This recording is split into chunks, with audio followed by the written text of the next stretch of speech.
नमस्कार मंडळी. आज आता सध्या गणपती बाप्पाचे दिवस आहेत की नाही. आज आपण एक गोष्ट गणपती बाप्पाची ऐकूया.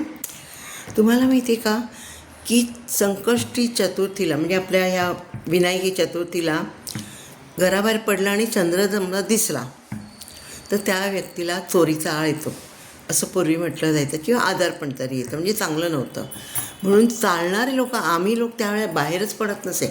नको बाई, घराबाहेर नको, उगाच चंद्रबिंद्र दिसला तर उद्या जाऊन बघूया गणपती, अशी त्यावेळेला लोकांची प्रवृत्ती होती. आता तसं राहिले नाही. आता कसं गाडीने जातात, गाडीने येतात, इकडे तिकडे फिरतात, चंद्र दिसण्याचा संभव नाही आहे. पण असं होतं खरं.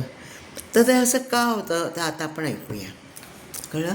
एकदा गणपती बाप्पा त्या उंदरावर बसून, चल आपण मस्त रात्रीची वेळ आहे, छान हवा पडली आहे, मस्त राऊंड मारून येऊया, त्याला फिरायला जाऊया. म्हणून ते दोघंजणं जातात. गणपती बाप्पा उंदराच्या पाठीवर बसला आहे, दोघंजणं जात आहेत मस्तपैकी मजा करत चाललेत. तेवढं समोरून साप येतो.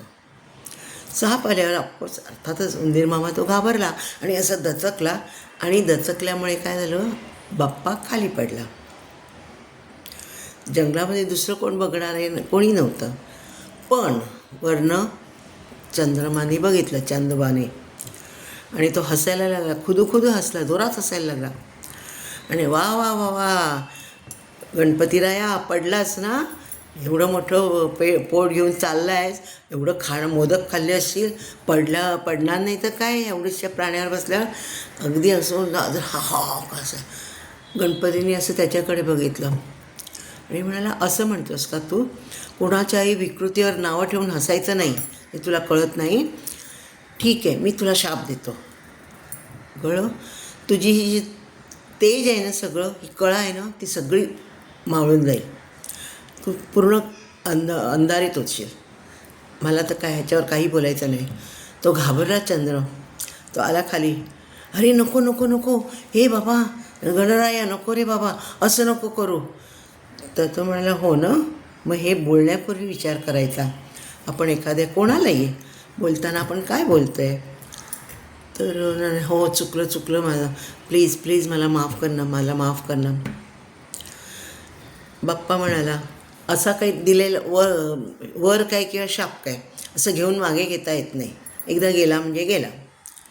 फार तर मी त्याच्यामध्ये थोडी सुधारणा करेन. पुष्शाप म्हणतात त्याला, थोडी सुधारणा की संकष्टी चतुर्थीच्या दिवशी, दर महिन्याला जी चतुर्थी येते ना, पौर्णिमेच्या नंतर जो चौथा दिवस असतो ना, ती संकष्टी चतुर्थी. त्या चतुर्थीच्या दिवशी ज्या बायका पुरुष उपास करतात ना, ते तुझं दर्शन घेतल्याशिवाय पहिलं बघतील, दर्शन घेतील आणि मगच पोटात अन्नाचा घास घालतील. तर तो म्हणतो, बरं चालेल. आणि त्या अशा व्रतामुळे, तुझं दर्शन घेऊन जेवलेल्या त्या व्रतामुळे त्यांच्या घरामध्ये सुखशांती नांदेल.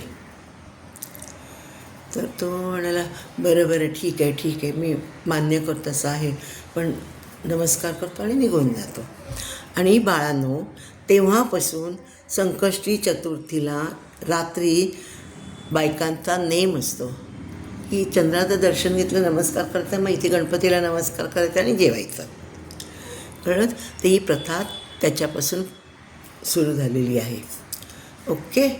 आता अजून एक गोष्ट सांगते गणपतीचीच. पराशर ऋषींकडे गणपती बाप्पा ट्रेनिंगला गेला होता. ट्रेनिंग म्हणजे त्यांचं ते शिक्षण असतं ना, सगळ्या धनुर्विद्या, ही भालाफेक, ते कर सगळं त्याच्यासाठी गेलेलं असतं. पण त्यांच्या ऋषींच्या आश्रमात एक भला मोठा उंदीर येतो आणि खूप धुमाकूळ घालत असतो. कळलं.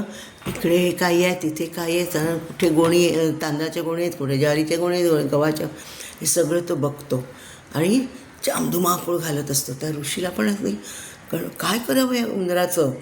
आणि त्यावेळेला कसं उगीचच मारहाण करणं म्हणजे त्यांना पाप केल्यासारखं वाटायचं.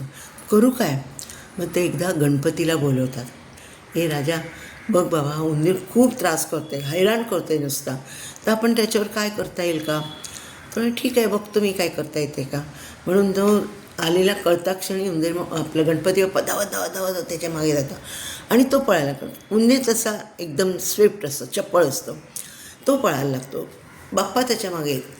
शेवटी एकदाचं खूप पळापळ केल्यानंतर बाप्पाने त्या उंदराला पकडलं. कळलं? बोल आता तुझं काय करू?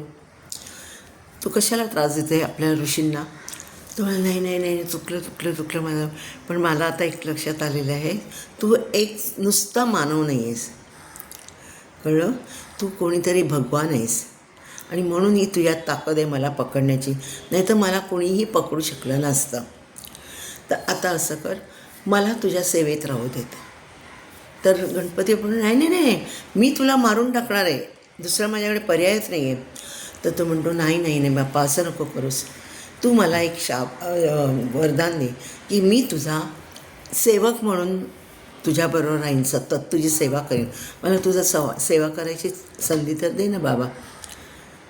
असं विचार करतो. बरं ठीक आहे, आजपासून तू माझं वाहन झालास. आणि तेव्हापासून हा आपला गणपती बाप्पा त्याचं वाहन म्हणून उपयोग करतो आहे. म्हणजे काय झालं की तो त्याच्या सेवेत राहिला सतत, आणि बरोबर असल्यामुळे गणपतीचं त्याच्याबरोबर बरोबर लक्ष राहील. तो कुठचीही वाईट गोष्ट करणार नाही, काहीही वाईट काम करणार नाही, हे गणपतीला कळलं. आणि म्हणून त्याने त्याला आपलं वाहन ठरवलं. Okay, bye bye.